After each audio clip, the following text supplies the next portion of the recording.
I'm Laine or Laine Gandy. I go by either one.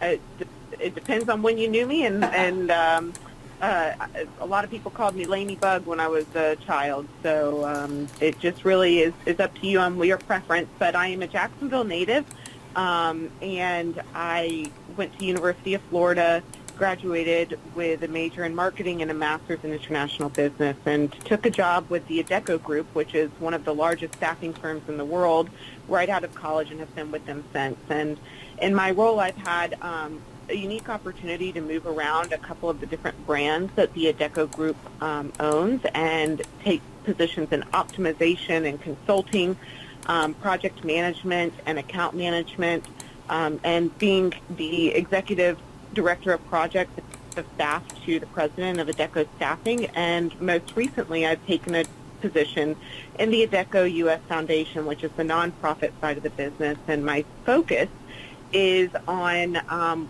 women's leadership and development, and also upskilling and reskilling our youth in the work and getting them ready for the workplace and the future of work.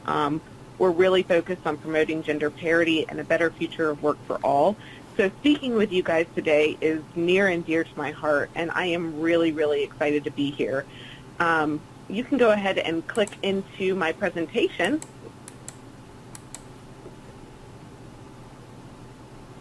And today I'm going to talk to you guys about emotional intelligence and why it matters today in 2021 more than ever.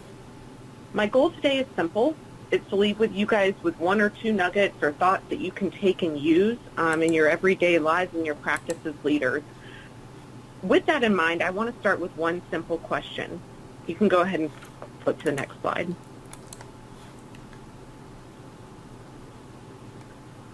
Why do people want to be led by you? Again, why do people want to be led by you? It's an important question. And it tends to stop people in their tracks and lean back a little bit when you ask it. I mean, if you really want to see a room full of executives who always want to share their thoughts and opinions go silent to the point of hearing a pin drop in the room, you can ask them this question.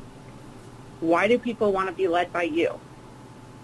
Thinking about the question for a minute, it's easy to maybe come up with answers like, well, I have a long line of experience, and maybe I worked my way from the ground up in this company, and I know every business challenge that there is in this company, so I know how to handle it. Which those are good answers. We undoubtedly want to be led by somebody who seems to know what they're doing, right? Or how about you hear a leader say, I have strategic vision, and I can challenge people to think differently. Or I bring new ideas to the table, and I'm an agent of change. This is also good.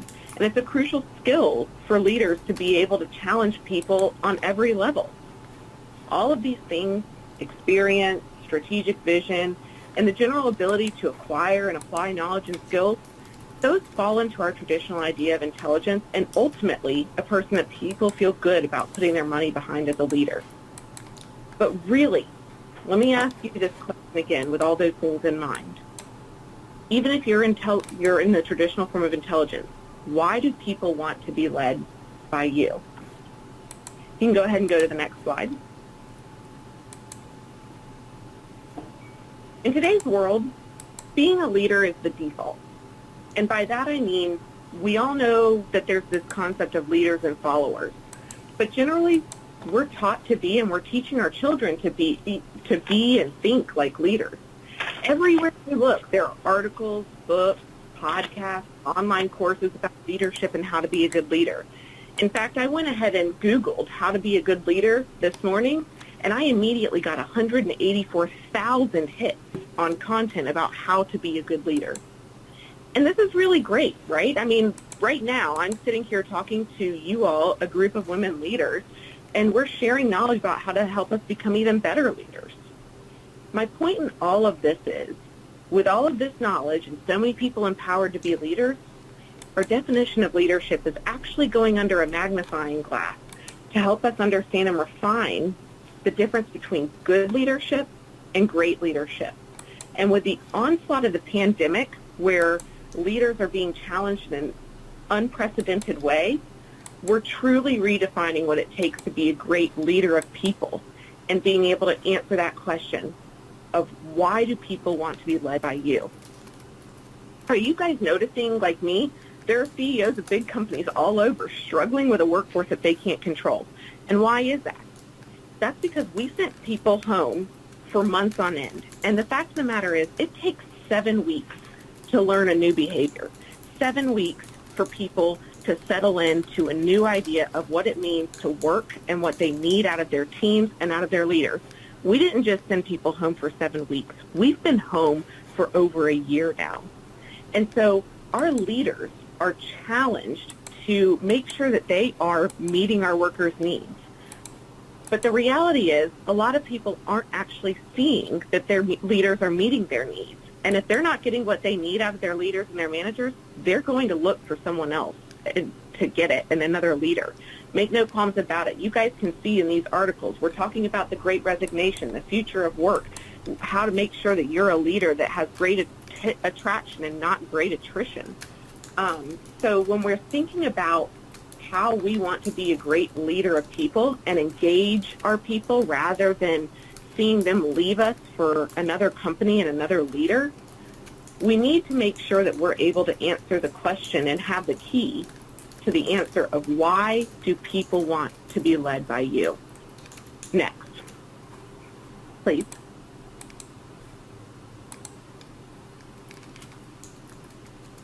So the key, in my opinion, and I think a lot of other people are talking about this at the same time, the key to making sure that you are a great leader and not just a good leader, that key is emotional intelligence.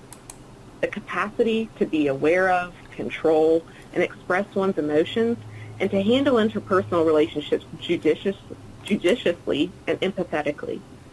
The term emotional intelligence was created by two researchers, Peter Salovey and John Mayer, in 1990, and it was later popularized by Dan Goleman in his 1996 book, Emotional Intelligence, where he covered 5 key elements of EQ.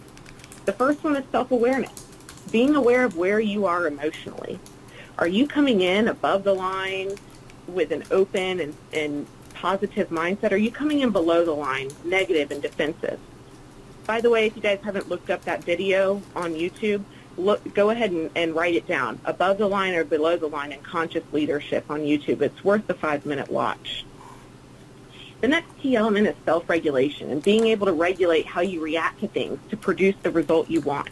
If you're hit upside the head with a challenge, are you able to pause, take 20 seconds, know how you want to react to the situation, and dial yourself in appropriately to get a positive result? The third one, and we're hearing about this a lot, is empathy. Having the ability to put yourself in someone else's shoes, meet them where they are, and care to help them. Empathy is at the core of everything that we are talking about and what makes a great leader right now. The fourth key element is motivation, knowing your goals and being able to consistently work toward them. And finally, social skills, having good open lines of communication, being able to navigate challenging situations and conversations, and have overall positive interactions with people. Emotional intelligence, 5 key elements. Seems simple enough, right? And frankly, fairly obvious that having control over your emotions and the ability to successfully manage relationships is key to good leadership. But then again, according to studies by Gallup, we're seeing that 80% of the world's workers right now are not engaged, or they're actually actively disengaged, to the point that 48% of them are actively looking for new jobs. Why? You saw it on the previous slide.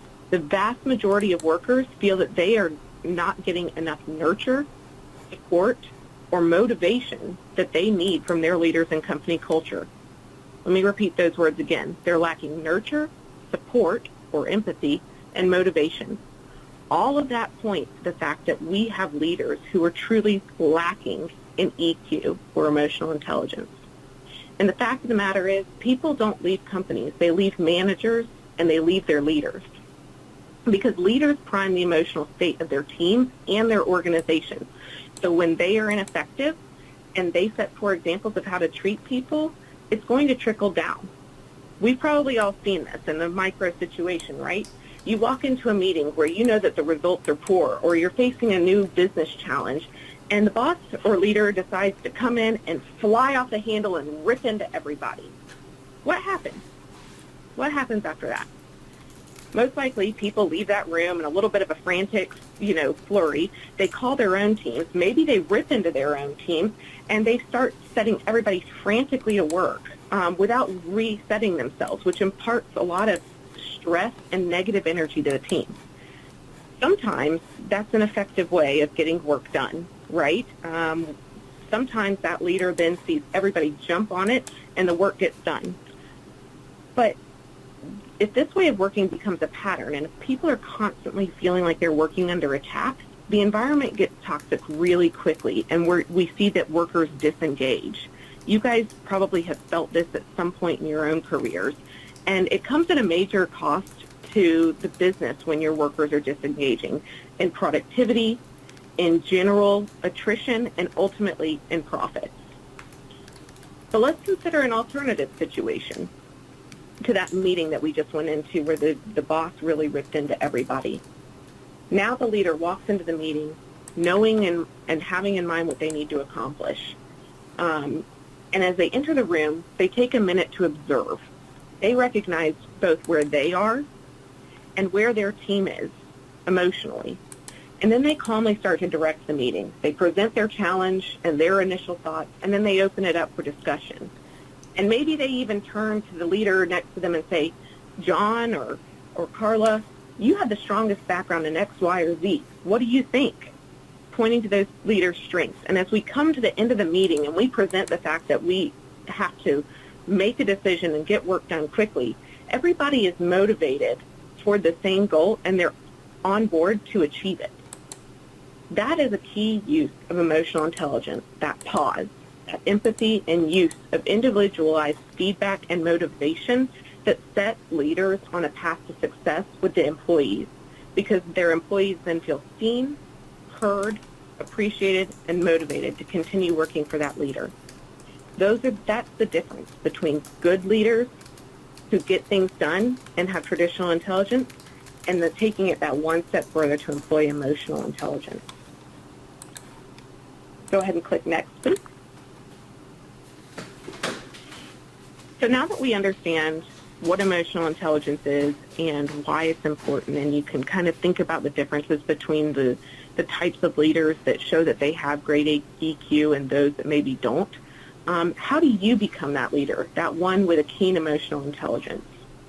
Well, the good news is that it's been, widely touted that EQ, unlike IQ, is learned, and it can be practiced and honed on a daily basis. What I would tell you, the tricky thing is being an authentic leader who consistently displays emotional intelligence. And what I mean by this is we've all probably had an experience where a manager came back from some conference or a course where they learned something, and they call a meeting and they, hit you up with a lot of caring and buzzwords, and they're trying out their new tactics. And then they do this for a few weeks, and then it falls off. So if you are going to actually be an emotionally intelligent leader and somebody that people want to be led by, your team's going to smell the BS if you're only occasionally employing emotional intelligence tactics on them. You've got to make it part of your normal behavior. So my recommendation is not to look up what emotional intelligence is and automatically apply every single tactic in the book. It's take it in chunks. And to help you do this today, I've created a quick little acronym, and you can pick some pieces out of this acronym and try to apply it into your leadership tool belt. The first one, and the acronym is LEAD, by the way, very appropriate for today. The first one is L, lean into your strengths.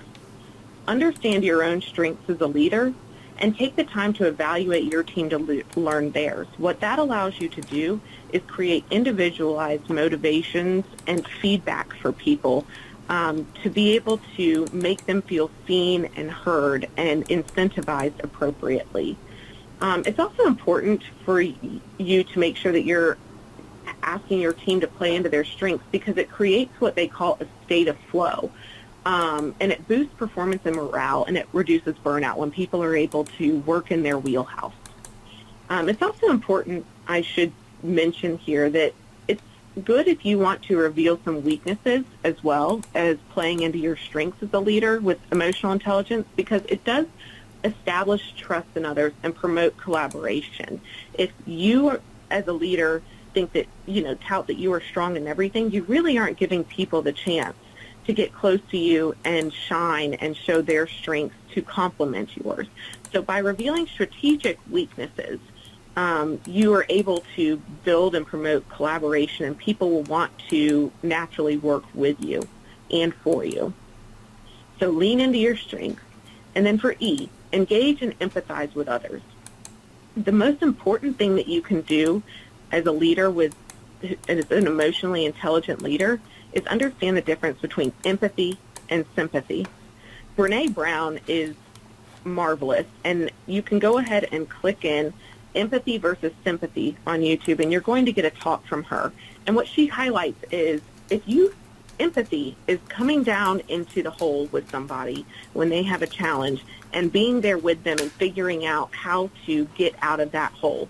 Sympathy is looking down at that person in the hole and saying, oh my gosh, I'm so sorry you're there. Want a sandwich? And we've all had that, right? Like, we've all had that person who looks at you with a challenge. Maybe on a personal level you have had a loss of a family member, and then they say, I'm so sorry for your loss, but at least you had a couple of good years with that person. And that's sympathy, and it's actually detaching, and it's not very emotionally intelligent. Empathizing is understanding where that person's coming from, caring for them, and meeting them where they are by empathizing with them. So the other thing that I want to talk about with empathy and an emotionally intelligent leader that stands the good leaders apart from the great leaders, though, is it's not just about caring. It's about utilizing something that they call tough empathy and giving people what they need versus what they want sometimes. It balances respect for just not only the individual, but also for the task at hand. If we're always talking about empathy with the team, but we're not thinking about empathy and adjusting how those people get their goals done and accomplished, then we're not really doing them a service. And they will recognize that, and they will start to drift away from you as a leader. So engage and empathize and use tough empathy when it's needed. The A for out of our LEAD acronym would be ask questions. Really great leaders ask a lot of questions, and they ask for feedback. Going on the offensive and asking questions allows you to perceive what others are thinking and get a step ahead of them, and also engage with them better so that they want to be led by you. And finally, the D is dare to be different. As a leader who's emotionally intelligent, capitalize on what makes you different. Similar to playing into your strengths, but create an authentic leadership style where you deploy emotional intelligence on a regular basis, and people will start to look at you differently. They will start to look at you as a leader that they really, really trust and want to follow. So lean into your strengths, engage and empathize, ask questions, and dare to be different. I do believe that by doing this, you're going to find that you are seeing people look at you in a different light as a leader, and they're more in tune with wanting to follow you and achieve the goals that you have for the business. My final tip on emotional intelligence and these tactics is practice with those who are closest to you. If you are going to try to think about emotional intelligence and you use a tactic on your husband or wife or your mom or your sister or whoever, a best friend, you're going to be able to read them better, and they're going to be able to challenge you, and you can see how they react to the way that you handle certain things. They're also going to be able to challenge you the fastest. So that self-regulation, that empathizing, if you're practicing with the people that are closest to you at home, you're going to be able to do it with your teams, no problem. So that's my final tip on emotional intelligence. And with that, we'll go ahead and go to the next slide.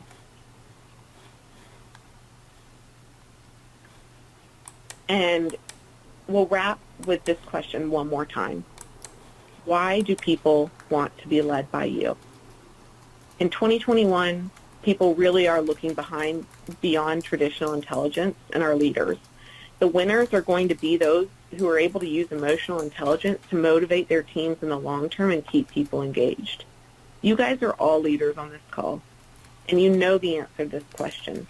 So be confident in it, recognize your strengths that you have that set you apart, and employ tactics of emotional intelligence to build on those strengths and see the results of the people wanting to follow you.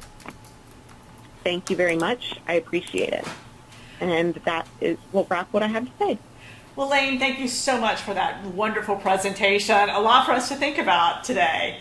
So we have had a few questions that have come in through the chat. A lot of them are very similar, so I'm trying to flush them together. So we're going to start with this first question from Mickey. And Mickey says, I want to show empathy, and I believe I have EI, but I'm worried about being seen as a pushover in my organization. Any advice? Yes. That's really where that tough empathy comes in, right? And that's what establishes a really good a leader who is authentic and has that. That's actually showing the next level of emotional intelligence. Being able to engage in a challenging conversation with somebody productively is extremely important. So it's not about being able to approach somebody and let me go ahead and put a scenario out there.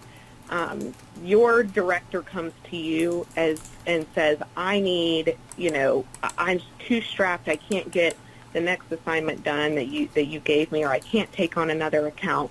And this is why X, Y, and Z. And this is why I'm not performing and I'm not hitting my numbers, and so I can't take on another account. To empathize with them is understand and meet where they are. Talk to them, be a caring leader, but at the same time, enter into that challenging conversation and give them what they need of, well, let's talk about your managing style, and let's see what you can maybe take off your plate. I call it like the hot pot, right? And let me try to prioritize with you and engage in a tough conversation of maybe they're spending some time on tasks that they can delegate out. Maybe they're thinking about something where there's a more optimal way of thinking about it. Don't be afraid to engage in a tough conversation and give people some of the nuggets that they need to hear. You can still be meeting somebody and empathizing that they're too busy while also engaging in that challenging conversation. That's actually displaying your emotional intelligence even more than just saying, you know what, you're right, I'm going to go ahead and assign this account to somebody else, or let's go ahead and adjust your forecast so that you make your numbers. Bending in that way reinforces coming up with an excuse versus empathizing with somebody and then meeting them with that tough empathy and caring to go ahead and elevate them. Oh, that's wonderful. So I think we have two more questions and then we'll wrap for the afternoon. So this question came from Reagan, and Reagan says, I'm a new employee to a company. How can I get my team to buy into emotional intelligence?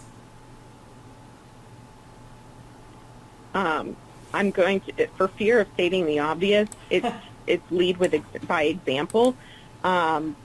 Just what I was talking about is, I have a boss right now actually who talks about emotional intelligence often, right? We talk about it as a team on our team meetings, and we challenge each other all the time with coming to the meetings and displaying emotional intelligence in our toolbox. And so as you are new to the company and you're getting the team to buy into it, you don't have to necessarily even call it emotional intelligence. Pick one or two of the things that we talked about, like I want you to display your, start figuring out where your team's strengths are and start asking people to bring content to the meetings that play into their strengths so that they build trust with you. Do talk about emotional intelligence and why it's important for people to know where they are. Are they above the line or below the line when they walk into a meeting, and hold the expectation of making sure that they're coming in above the line and that we're trusting people. What that's going to do is it's going to get your team to not just buy into you, but they are going to buy in to the actual energy that you're bringing without calling it let's practice emotional intelligence, because that's where those buzzwords, get used, and people call you on the BS. It's like, okay, yes, we'll use emotional intelligence, but if you're actually using it and not just saying it, that's going to make the difference. That's great. Well, so I think this is going to be our last question of the afternoon, and then we'll ask you for some final thoughts as we wrap. And this question came from Julie, and Julie says, can emotional intelligence be learned? I have a staff member that I manage that has zero emotional intelligence. How can I start a conversation with this person? Tough conversations are one of the most essential parts of being a leader, but that doesn't make them any easier. I think that the most important thing that you want to think about as a leader goes back to those 5 key essential elements that I was bringing. Bring in your own self-awareness and self-regulation to that conversation, and maybe pick a couple of examples of things areas where they need to improve on one hand. On the other hand, if they're starting absolutely from scratch, a good way to approach it might be to give your team, and particularly that person, a couple of resources that they can use, and things that are bite-sized, like the above the line and below the line video, and asking them to make sure that they are intentionally coming in above the line. Give them an example of where they were coming in maybe below the line, and allow them to start stepping back and recognizing that. But a tough conversation is a tough conversation. I recommend picking a piece or two of emotional intelligence that you want them to focus on, and then give them the tools to do it and start making them practice it. Well, that's great. Well, so Laine, as we wrap for the afternoon, do you have any final advice or words of wisdom for our listeners today? Not necessarily on emotional intelligence, but one of my favorite quotes is that the true meaning of life is to plant trees under whose shade you do not expect to sit.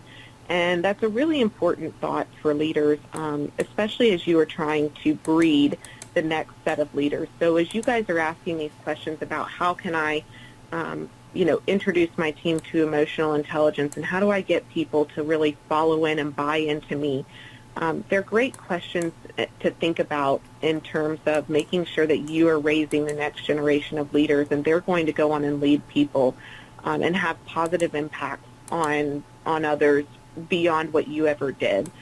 We all know what that great leadership looks like. We've probably had a great leader or two in our careers, if we're lucky, who's truly inspired us, and we've taken from them and imparted it in our own leadership style. So thank you all for having me here, and I've enjoyed learning from you all. I've certainly taken away a lot of things that I will incorporate into my own leadership style and leadership development. So thank you for planting trees with me, and I hope I planted some with you under whose shade I will sit. Well, that's wonderful. Thank you so much, Laine. Well, thank you to all our speakers today, both our panel members and our keynote speakers. And thank you to all our listeners as well, with all your insightful questions. Without all of you, these events would not be possible. So let's continue to support women's leadership and learn from one another. So be safe, be kind to yourselves, and be well. So until next time, this is Ginger Whatley signing off. Have a great evening, everyone.